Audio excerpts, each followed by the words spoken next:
Lunes 19 de junio. Saludos, señoras, señores, bienvenidos como cada día a este espacio, a esta revista de prensa, a este lugar que, como saben, reservamos para el comentario, para el análisis, para la reflexión en torno a informaciones que aparecen publicadas en la prensa de Córdoba, el diario Córdoba, en El Día y en el diario ABC. Hoy nos acompaña Baltasar López. Balta, bienvenido, buenos días. Hola, buenos días. Se estrena también esta sección, redactor del diario ABC Córdoba, así que vamos a contar hoy con su inestimable colaboración, una persona muy de calle, muy que trabaja el día a día de la información.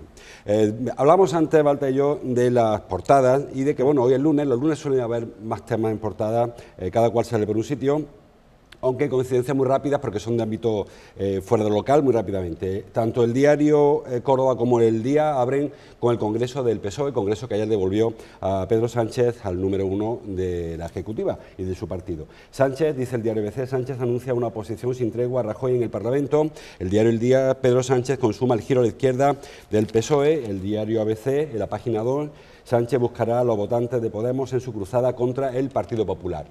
Quizá, Balta, lo más significativo de este Congreso es ese giro a la izquierda que todo el mundo anuncia y que comentamos antes, está por ver luego cómo se lleva a la práctica. Claro, ahora hay que ver cómo se materializa. Es innegable que el PSOE tiene que girar a la izquierda porque no tendría mucho sentido que Pedro Sánchez hubiera dado esta batalla cuando hay que reconocer que prácticamente todos le dábamos por muerto que haya vencido para no hacer ese giro. Ahora hay que ver hasta qué punto alcanza ese giro. Es así de sencillo, una cosa es la teoría y otra la práctica. Ahora él tiene que empezar a recomponer, a funcionar con su equipo. Vamos a ver esas relaciones con Podemos, vamos a ver lo que piensan los varones de esas relaciones con Podemos, que no es lo mismo creo que piensa el señor Sánchez, y es cuestión de comprobar cómo se evoluciona en los próximos meses. La foto que publica Diario Córdoba, una foto de agencia, de EFE, nos muestra a la nueva ejecutiva o parte de la ejecutiva, puño en alto, cantando en internacional, y entre ellos está la cordobesa Carmen Calvo. Muchas veces pensamos, ¿el Partido Socialista es tan de izquierdas como a veces se cree? Luego la práctica nos demuestra que tiene política mucho más socialdemócrata, incluso al centro de izquierda. Sí, la política práctica, o lo que hemos conocido hasta ahora del Partido Socialista, sin ninguna duda. Vamos a ver también lo que comentábamos antes de empezar, vamos a ver también qué encaje tiene esto del votante. Es decir, ahora mismo se ha posicionado la militancia de una forma inequívoca, pero cuando llegue el momento de la cita con las urnas, digamos que el militante es una pequeña parte del electorado tradicionalmente socialista. Vamos a ver dónde se posiciona ese electorado socialista. ¿Se posiciona, quiere ese giro más a la izquierda? ¿El votante más de centro clásico del PSOE va a huir cuando vea esos cambios a la izquierda? Todo esto, claro, se plasma luego en medidas prácticas. Vamos a ver qué se vota en el Congreso, vamos a ver cuando llegue el momento de elaboración de los programas electorales, qué propone exactamente el PSOE. Todas esas cosas van a ser fundamentales para conocer qué es lo que sucede con este PSOE, que es innegable que va a girar a la izquierda. Hay que ver cuánto. Y luego, para terminar este asunto, en el discurso final no había ningún ex secretario general, se fueron González, se fue Almunia, se fue Zapatero, se fue Susana Díaz. Parece que las costuras no están tan cerradas como decían. No, las costuras no están cerradas, pero no porque sea el PSOE. Las costuras nunca están cerradas en un partido político grande cuando se produce una división de ese tipo, añadida con ese fenómeno tan poco habitual del regreso de una persona que, insisto, todo el mundo daba por muerto. Otra cosa fue ya cuando presentaron los avales. Cuando presentaron los avales, ahí sí se vio que Pedro Sánchez tenía una fuerza tremenda. Los primeros desconcertados fueron la candidatura de Susana Díaz, que había hecho un tour de force para conseguir muchísimos avales y dar un primer golpe de efecto. Cuando vio que se quedaba a tan poca distancia Sánchez, aquello fue un mazazo para Díaz, ¿no? Entonces, no, las costuras no están ni mucho menos cerradas todavía y llevarán tiempo que el PSOE, si lo consigue, cierre las heridas, porque son profundas, sin ninguna duda. El otro asunto en el que coinciden los periódicos es la tragedia de Portugal. El diario ABC a toda página 1, Portugal afronta impotente el mayor incendio de su historia, con una imagen de un bombero, parece, agotado agotado durante la extinción del fuego. El diario El Día también trae su portada la foto de este asunto, un infierno en el centro de Portugal, dice el diario Grupo Yolí. El fuego deja más de 60 muertos en una de las mayores tragedias que ha sucedido en el país. El diario Córdoba tiene una foto, en este caso cadáveres y coches calcinados, dice la Nacional 236, cerca de Pedrogao, un incendio, dice el Córdoba, causa más de 60 muertos y 62 heridos en el centro de Portugal. Quizás lo más sorprendente, Balta, de este asunto es que esto se produzca en un país donde se supone que hay una medida de prevención, de extinción, con unos recursos humanos, materiales, y además nos ponen quizás en alerta, muchas veces lo hemos dicho cuando hablamos de este asunto. Esto está ahí al lado, o sea, nosotros si hubiera un incendio en nuestra sierra con núcleo de población tan expuestos, esto está muy cerca de todos nosotros. Sí. A ver, aquí yo creo que hay varios factores a la espera de conocer a fondo toda la información y sobre todo de que la proporcionen los expertos, que son las personas realmente importantes y las que realmente a veces incluso necesitan no días sino meses para saber exactamente qué es lo que ha pasado, porque muchas veces puede parecer que lo que ha sucedido es lo más obvio y no siempre es así. En este caso también hay un factor de fuerza de la naturaleza. Muchas veces la naturaleza desborda al ser humano. Afortunadamente aquí no hemos tenido incendios de este tipo, pero sí hemos tenido, por ejemplo, inundaciones que han estado a punto de provocar disgustos. No conozco el caso exacto, por ejemplo, de Portugal a nivel urbanístico, sí conozco el caso urbanístico de Córdoba. A nadie se le escapa, Córdoba urbanísticamente durante décadas fue un auténtico desastre. O sea, aquí construía todo el mundo donde le daba la gana. ¿Por qué tenemos tantas casas en la sierra? ¿Por qué tenemos tantas casas en el borde del río? Porque se hizo donde no se debía. Eso, ante una situación de riesgo natural, inundación o incendio, evidentemente supone un problema. Falta de medios, seguro que siempre se puede dotar de más medios. Acabamos de salir o estamos saliendo de una crisis económica muy fuerte que ha supuesto ajustes en España. España no es una excepción, Portugal ha sufrido unos ajustes tremendos, ¿no? Al final esos ajustes acaban incidiendo sobre todo, no debería incidir sobre todos los aspectos de la actividad de un Estado, pero acaban incidiendo sobre todo. No sé, insisto, si es el caso exacto, evidentemente ya ha habido críticas de las personas pues, evacuadas, de falta de medios. Aquí hay que analizarlo más fríamente, hay que entender que una persona que acaba de perder, ya no digo un familiar, que es lo peor, pero que acaba de ver cómo su casa sale ardiendo, pues lógicamente se queje de falta de medios. Sí. Luego eso hay que analizarlo a fondo y ver qué casuísticas sucedió. Ya te digo, del caso de Córdoba, pues expuestos como cualquier lugar del mundo a un posible desastre natural y luego una mala planificación urbanística que hubo en su día. Es cierto que eso se ha atajado y ya se ven casos muy puntuales, pues puede ser que alguien haga una casa, está bastante controlado. Bien, es cierto que luego no se da una solución a esas viviendas ilegales. Sí, pero se habla, Balta, algunas veces de que hay urbanizaciones en nuestras sierras sin plan de evacuación claro. Y que la gente confía en que, bueno, pero si ardiera esto llegarían los helicópteros, los aviones del Infoca. No debería ser así.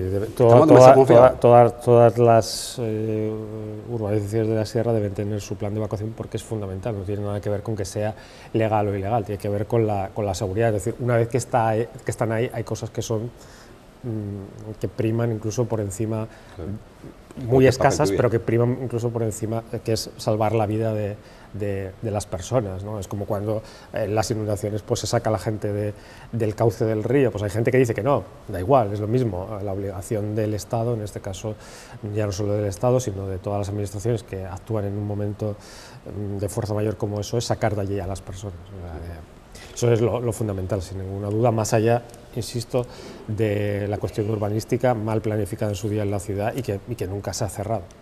Volveremos luego a un tema internacional, estamos por Macron dando vueltas, vamos a lo local. Dice el diario Córdoba, vuelve el de Córdoba un debate que se abrió la semana pasada en torno al famoso referéndum, que ya se llama consulta, que iba a plantear o que va a plantear el gobierno municipal acerca de la idoneidad o no de mantener el cargo oficial en un sitio u otro. Dice hoy el diario Córdoba que Aumente, se refiere a Emilio Aumente, teniente alcalde de Presidencia, Aumente pide sacar el cargo oficial del debate político. Bueno, la verdad es que la ha metido a él, tiene mucho sentido que ahora Emilio diga, sácalo cuando... Vamos a ver. Aquí hay una cosa, vamos a esperar también a ver exactamente en qué se sustancia una de las cuestiones que comenta ahí, que es una comisión. Este gobierno municipal es muy fan de las comisiones. Las comisiones están bien, pero sí sirven para algo. Aquí hemos tenido ejemplos realmente pasmosos de comisiones que no han servido absolutamente para nada, como la de Cosmos, es decir, en la que el dictamen final decía una cosa y la otra, y le podían haber puesto al final y dos huevos duros y nadie se hubiera inmutado, porque es que no decía absolutamente nada. Bueno, la de Veladores tampoco sirvió para nada. Bueno, la de Veladores sigue trabajando, ahí hubo una polémica, bueno, ahí yo creo que sí va avanzando, aunque no sin ninguna duda como debería, ¿no? Pero aquí hay una serie de cuestiones, ¿no? Que cuando el gobierno municipal se bloquea, lanza una comisión, y se bloquea bastante a menudo.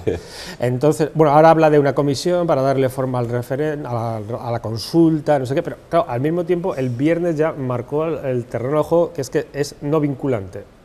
Bueno, y entonces, ¿para qué se va a consultar a la gente?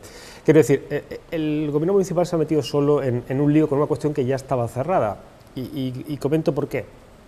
Se celebró con éxito, sin grandes incidencias. Eso no significa que no haya que mejorar. Evidentemente, si como por ejemplo expuso en el debate de los compañeros de la cadena SER, donde Emilio Mente lanzó esta propuesta, si por ejemplo hubo turistas que tuvieron problemas para llegar a su hotel, o que directamente tuvieron que esperar mucho tiempo para llegar a su hotel, personas que viven en esa zona, que tuvieron problemas para acceder o demás, bueno, pues todas esas cosas habrá que afinarlas, evidentemente. Pero si todo el mundo coincide en que la Semana Santa fue un éxito, no hubo ninguna incidencia reseñable, reabrir este debate no tiene mucho sentido. Y claro, el propio gobierno municipal, o en este caso el PSOE, lo abre, pero no va a ser vinculante. Vale, entonces, ¿para qué va a hacer votar usted a la gente? O sea, no tiene mucho sentido. Yo creo que ellos mismos han lanzado una de esas maniobras distractivas habituales. Se había formado un poco de jaleo con la propuesta de la alcaldesa de gastar parte de los EDUSI en la climatización de colegios, cuando no necesariamente es una competencia municipal, y bueno, pues ahora se lanza esto. Yo creo que es un error, por una sencilla razón, por dos razones. Una, el PSOE al final acaba distorsionando algo que había gestionado bien, porque había correspondido básicamente a áreas del PSOE la gestión, sobre todo la de la seguridad, que es la fundamental en este tema. Y luego, punto dos, la agrupación de hermandades y cofradías está en su derecho de pedir la carrera oficial en torno a la mezquita catedral o en Cerro Muriano. Está en su derecho. Su competencia, claro. Claro, pedirlo, solicitarlo. Oiga, que esto no es una decisión arbitraria, que la agrupación de hermandades y cofradías no llega al señor Aumente al día siguiente y le dice, sí, adelante, no. Los técnicos estudian cuestiones, sobre todo de seguridad, no se nos olvide. Luego también de movilidad, tráfico, etcétera, etcétera. Pero sobre todo de seguridad, que es lo fundamental en aglomeraciones humanas, lo ha dicho el propio Emilio Mente. Y se le concede. ¿Con qué argumentos no se le va a conceder cuando lo plantee en 2018? Es que yo creo que aquí hay una cuestión. Yo particularmente las consultas no las veo mal, siempre que no sean una forma del político de escudarse y de no tomar decisiones, porque hemos visto, salvando las distancias, las consecuencias catastróficas que esto tiene, por ejemplo, con el Brexit, ¿no?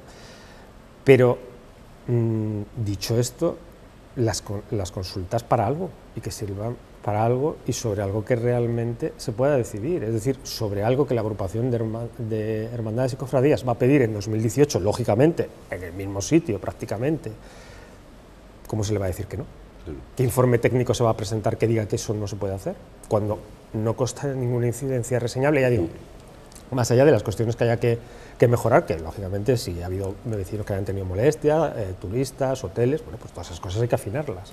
El que sea vinculante o no, parece que la ley no permite hacer un referéndum, que el referéndum está en otro ámbito. Claro, no, vamos a ver, lógicamente, pero quiero decir, aquí está la voluntad. Es decir, no parece muy lógico que el gobierno municipal se harte de hacer comisiones en las que diga que el resultado es vinculante y luego vaya a consultar a la gente y no sea vinculante.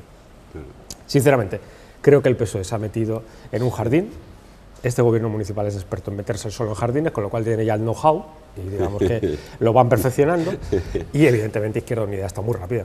Lógicamente, Pedro García es un político, pese a su juventud, veterano. Ya está muy rápido. ¿Quieres consulta? Venga.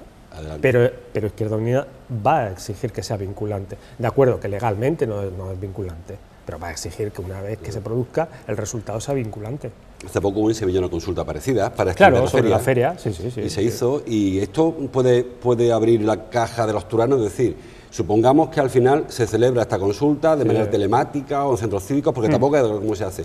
Mañana puede pedir cualquier otra consulta para temas, bueno, no sé, para mandar la feria fuera del Arenal, por ejemplo. Bueno, insisto, yo creo que no es malo consultar a la gente. Una opinión mía personal, yo creo que no es malo, siempre y cuando, insisto, no sea una excusa del político, como suelen ser las comisiones, para no hacer absolutamente nada, para dormir los temas, para no avanzar. En ese sentido no lo puedo entender. ¿Qué temas se van a tratar en posible si hay esta consulta? Pues no lo sabemos, no sabemos el alcance. Vamos a ver cómo termina esto. El señor Aumente ha anunciado que ahora hay una comisión también para tratar la consulta. Bueno, vamos a ver cómo termina, pero insisto, yo creo que el PSOE se ha metido innecesariamente en un berenjenal, en una cuestión que había gestionado y que había gestionado bien. Y de que además se ha mostrado satisfecho. O sea, que ellos mismos han dicho que perfecto no ha salido y ahora vamos a cuestionarla. Vamos a ver, si es que en cualquier aglomeración, cualquier persona de esta ciudad que viva, por ejemplo, en el centro, pues sufre una semana Las Cruces, o, por ejemplo, yo vivo por la zona de San Agustín, pues en la semana del carnaval, pues evidentemente hay más jaleo, hay algo más de suciedad, bueno, que eso son cosas normales, pero la Semana Santa había salido bien, eso es innegable. Este fin de semana ha habido pese a su dificultad. Efectivamente, era muy complejo. Este fin de semana ha habido 2 citas que han puesto otra vez han puesto un test de nuevo sobre la movilidad, la accesibilidad. La Noche Blanca del Flamenco, que se celebró del sábado para el domingo, y el Corpus, que es verdad que se redujo mucho el itinerario de la procesión, fue en el entorno de la mezquita catedral, pero bueno, de nuevo he visto cómo Córdoba está habituada a este tipo de cosas. La Noche Blanca del Flamenco, por cierto, ha pasado este año un poco sin pena ni gloria, ¿verdad? ¿No da la sensación? Bueno, hablan en este caso el concejal de Cultura, de un descenso del público. Bueno, es que esto es muy difícil de evaluar realmente, porque claro, son tantos escenarios. Habría que analizarla. De todas formas, no habría que perder, digamos, las dos vertientes de la Noche Blanca del Flamenco. Una noche para que la ciudadanía disfrute, sin ninguna duda, y luego otra que también es la vertiente turística, ¿no? Entonces, bueno, el ayuntamiento tendrá que ver exactamente cuál ha sido ese descenso, qué importancia tiene, etcétera, etcétera. En principio, hombre, que no haya esa masificación que se producía en algunos escenarios tampoco es tan grave, ¿no? Vamos a ver, y sobre todo no perder esa vertiente turística, porque nosotros es que la necesitamos. Sí, pero la sensación, Balta, al menos la que me da a mí, es de que se ponen en marcha proyectos, no es que se abandonen, pero se dejan un poco ir por inercia, y al final la inercia pasa que se van deteniendo también. Bueno, la décima Noche Blanca del Flamenco, y no parece que sea la mejor de la... Ya, porque quizás no había ese concierto estrella, ¿no? Muchas veces que se buscaba este tipo de eventos, luego también... bueno, pues por el efecto el tripartito que gobierna de facto la ciudad, Ganemos también pidió que se diversificara por los barrios, y las cosas tienen un presupuesto. Esto al final, claro, una cosa son las buenas declaraciones y otra cosa es el presupuesto. Las buenas declaraciones lo aguantan todo, el presupuesto no. Entonces el presupuesto es el que es. Si yo voy haciendo más actos por las barreras periféricas, pues probablemente no tenga esa fuerza para los actos centrales, ¿no? Esto ya también es apostar por modelos, ¿no? Claro. Por modelos de celebración, y no veo mal, insisto, lo de que se hagan actos por los barrios, pero... Siendo consciente de que eso redunda... Claro, habría que ver exactamente también para que no merme el tirón turístico, porque lo necesitamos. Es que no se nos olvide que nosotros tenemos un sector turístico que funciona muy bien, pero que está muy estacionalizado. Abril-mayo, septiembre-octubre, algo de noviembre, y el resto funciona razonablemente bien, pero no tenemos esas puntas, nos faltan muchos elementos para desestacionalizar, el turismo de negocios, por las carencias que tenemos, y este tipo de actos, de eventos, son importantes para traernos gente en épocas que no tenemos tanta afluencia de viajeros. También en el ABC, foto para la custodia de Arce, que ayer salió en procesión, les comentaba, salió a las 7 de la tarde de la misa, a las 8 la procesión, lo pudieron ver en directo aquí en PTV. La hora no fue criticada, la hora por el calor que hacía. También es verdad que no se puede prever con tiempo que iba a hacer ese calor. Bueno, yo creo que en este caso... Sevilla fue por la mañana la procesión, sí, bueno, también. Yo creo que en este caso son decisiones que competen a las autoridades eclesiásticas y son ellos los que tienen los elementos de juicio, ¿no? Afluencia había, como siempre, es una cita que la comunidad católica de Córdoba tiene marcada en rojo, y bueno, pues este tipo de circunstancias climatológicas también tenemos que acostumbrarnos a vivir con ellas, ¿no? Es verdad que estamos teniendo un junio tremendo, pero estamos teniendo un junio tremendo, pero también hay ocasiones, yo me acuerdo perfectamente, por ejemplo, un poco de llegar aquí, año 2001, 2002, 2003, de unas ferias de mayo horrorosas, unas temperaturas extremas. Córdoba es maravillosa, pero tiene el clima, no, tiene ese clima, digamos, cuando se va acercando el verano, que es demoledor. Por cierto, lo trae también el diario Córdoba, la portada. Córdoba arranca la semana bajo la alerta naranja, el diario El Día también. La ola de calor continuará durante toda la semana. Parece que remite un poco esta ola, el pico de la ola, pero que estamos en verano ya. Claro, el problema, sobre todo, yo creo que todos coincidiríamos, son las noches, ¿no? Esa sensación de que son las 9, las 10 y ¿para qué voy a ir a dar un paseo? Y es que miras el termómetro de casa y marca 28, 29, 30 grados y dices, ¿dónde voy? ¿No? Esa sensación, esas dificultades para dormir, la verdad es típico de me levanto, pongo el aire, me levanto, lo quito, ahora pongo el ventilador de techo, ahora pongo un humidificador que tenía por aquí y ahora a ver si suena la flauta y me duermo, ¿no? Es complicado, la verdad es que nuestras temperaturas no son las mejores. Dice el diario El Día, vamos terminando, la protesta de los examinadores pone en riesgo 100 pruebas de conducir al día. Es una protesta a nivel nacional, de ámbito nacional, porque hay básicamente escasez de recursos humanos y llevan tiempo reclamando que se convoquen nuevas plazas y se resuelva este asunto. Sí, al final, aunque estamos saliendo de la crisis, hay muchas cuestiones que vienen arrastradas de la época de la crisis. El control del gasto público es una de ellas, ¿no? Los límites a la reposición en las plantillas es una de ellas, ¿no? Entonces, son conflictos complicados, ¿no? En 2013 he leído que había 15 examinadores y ahora hay 12, ¿no? Sí. Son, insisto, cuestiones complicadas porque hay una serie de límites que fija el Estado, en este caso la Administración del Estado directamente, ¿no? Pero que también afectan a otras administraciones. El Gobierno central ha dicho que está tomando medidas, evidentemente la plantilla a nivel nacional no las considera suficiente. Bueno, yo entiendo que a medida que la recuperación económica se consolide completamente y tengamos otro escenario, lógicamente estas medidas de control del gasto público se irán relajando, sin volvernos locos, porque tuvimos una época en la que creíamos que la fiesta nunca se iba a acabar y se acabó de golpe. Se acabó de golpe el sector privado, se acabó de golpe el sector público. Hablando de tráfico, hablando de conducción, el diario ABC trae en su portada, en la página 2, una estadística que, bueno, no nos sorprende, pero sí que tiene que hacer trabajar a la Administración. Titula, el 55%, habla de Córdoba, el 55% de los puntos de carné se pierden por pisar el acelerador más de la cuenta. Muchas veces se decide o se determina por las estadísticas que los accidentes se producen en carreteras secundarias, porque es donde no hay choques frontolaterales, etcétera. Sin embargo, vemos que donde se nos va un poco la mano en las carreteras, el acelerador fundamentalmente, donde se puede correr. Sí, esta es una información propia que llevamos en nuestra edición de hoy y sobre todo yo creo que lo que debe hacer también pensar es que el tema de todo lo que sea concienciación de los conductores es necesario. O sea, no podemos relajarnos, no podemos pensar que porque están mermando año a año las víctimas, todo se ha terminado, ¿no? Hay que seguir con esa labor de concienciación. En esta misma información, por ejemplo, se apunta que el grupo de edad con mayor peso es el de los que se encuentran entre los 25 y los 34 años, ¿no?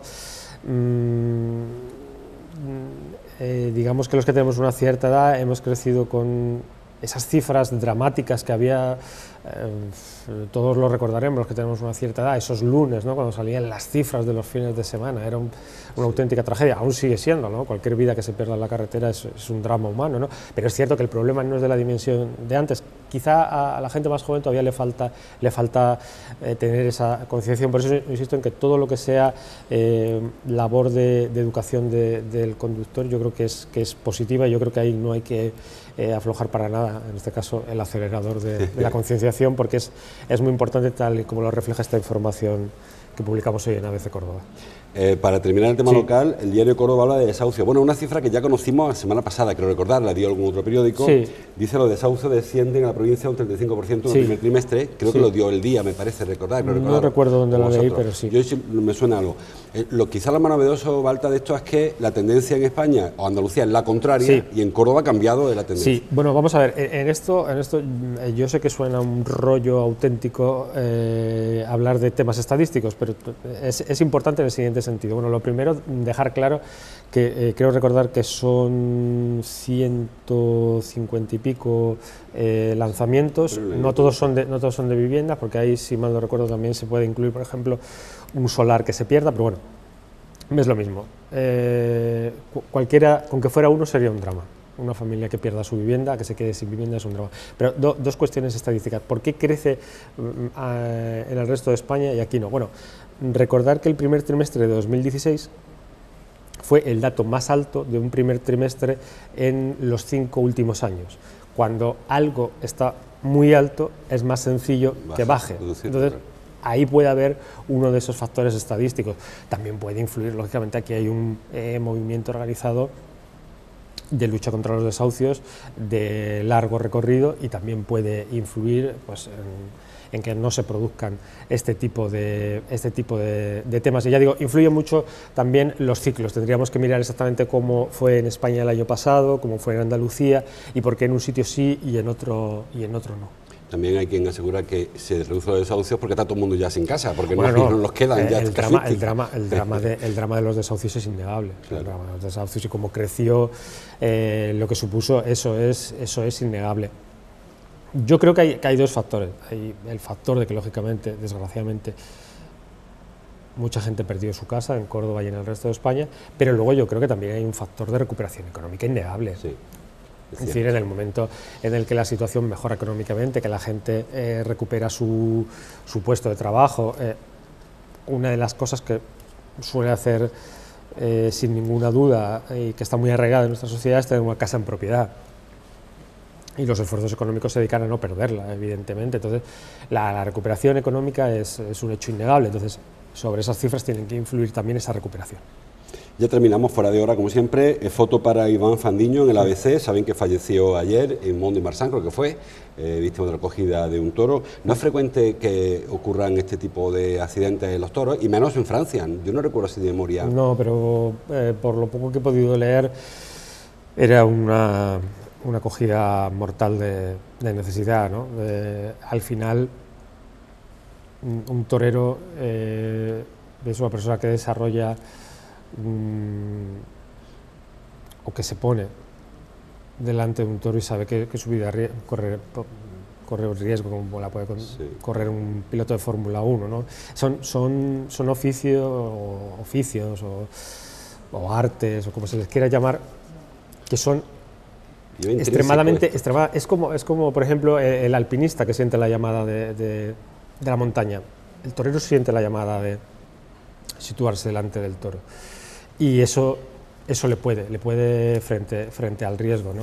Y es una lástima que haya perdido la vida, y es una auténtica lástima lo que se ve en las redes sociales. Sí, pero una auténtica lástima. O sea, las redes sociales se han convertido en los nuevos bares. Sería mejor que la gente fuera a los bares y se tomara algo y sí, pero aquí se tranquilizara un poco. Pero es increíble, sí, pero lo que es increíble es que alguien que quiera defender a los animales, que está en su derecho de defender a los animales, llegue a despreciar la vida humana de esa forma. O sea, se puede, quien considere que los toros no son un arte o que son tortura, que sea, puede expresarlo. Esa es la grandeza de nuestro sistema democrático, pero eso es una cosa, y otra cosa es alegrarse de la muerte de una persona, lo cual es totalmente inconcebible. Efectivamente. Ya terminamos. Foto para el rey, porque se cumple 3 años de su reinado. Dice el diario El Día, Felipe VI, 3 años de un rey tranquilo. Y un asunto que vamos a despachar en unos segundos. Ayer se celebraron segunda vuelta de las legislativas en Francia. Se pasó lo que se esperaba, que Emmanuel Macron consiguió mayoría absolutísima. Y es un caso muy singular, porque este hombre no tenía partido hace un año, sin embargo ha conseguido hacerse con la presidencia de la República. Y ahora, ¿cuál es el secreto de Macron? Porque parece que se ha intentado copiar, por ejemplo, en España, modelo Rivera, quizá, no sé, pero en Francia es que ha funcionado muy bien. A mí hay una cosa, yo no soy un experto en política internacional, pero a mí hay una cosa de Macron que me fascina, ¿no? En una cumbre reciente todos hemos podido ver una imagen en la que Donald Trump le estrecha la mano y Donald Trump suele tirar de la mano físicamente de la persona. Esto parece que no, pero tiene su importancia. Tira físicamente de la mano de la sí, es como una demostración de fuerza. Entonces, hay un momento en el que se ve que Macron tira de la mano de Trump. Y hay como forcejeo. Puede parecer un poco ridículo, pero no lo es. Un diario de prestigio de Francia consultó a los asesores de Macron si había sido una reacción instintiva o si Macron realmente sabía que Donald Trump tiraba fuerte como para marcar territorio. Y efectivamente, los expertos los asesores de Macron esperaban ya habían analizado el lenguaje verbal, el lenguaje físico, el gestual, y habían aconsejado a Macron demostrar fuerza en ese apretón de manos. Yo creo que es interesante, yo creo que son nuevas formas de hacer política. Pedro Sánchez lo ha demostrado aquí, insisto, político al que todos dábamos por muerto y que ha resucitado. Macron, como bien indicas, un político que no tenía partido hace un año y ahora acapara un poder fenomenal en Francia, ¿no? Son nuevos tiempos, la política se adapta, todo va muy rápido. Recientemente tuvimos una conferencia del expresidente de Google en España, organizada por el periódico, y nos explicaba esto, cómo son los cambios en la sociedad moderna. Dentro de 5 años, por ejemplo, no necesitaremos dinero para el supermercado, solamente un teléfono. Todo cambia, la política también cambia. Si una persona que no tenía partido hace un año, ahora mismo, como digo, puede acumular un poder inmenso en Francia. Sí. Los tiempos están cambiando. Están cambiando, las fórmulas están cambiando, la forma de transmitir mensajes. Totalmente, claro. Totalmente. Sí. Hoy en día, las redes sociales, hoy en día es impensable. Si a nosotros nos hubieran dicho hace 15 años que tú ibas a poder ver un programa de televisión y al mismo tiempo ibas a poder tener un timeline de una cosa que no sabías ni qué era, que es Twitter, y poder interactuar con las personas que...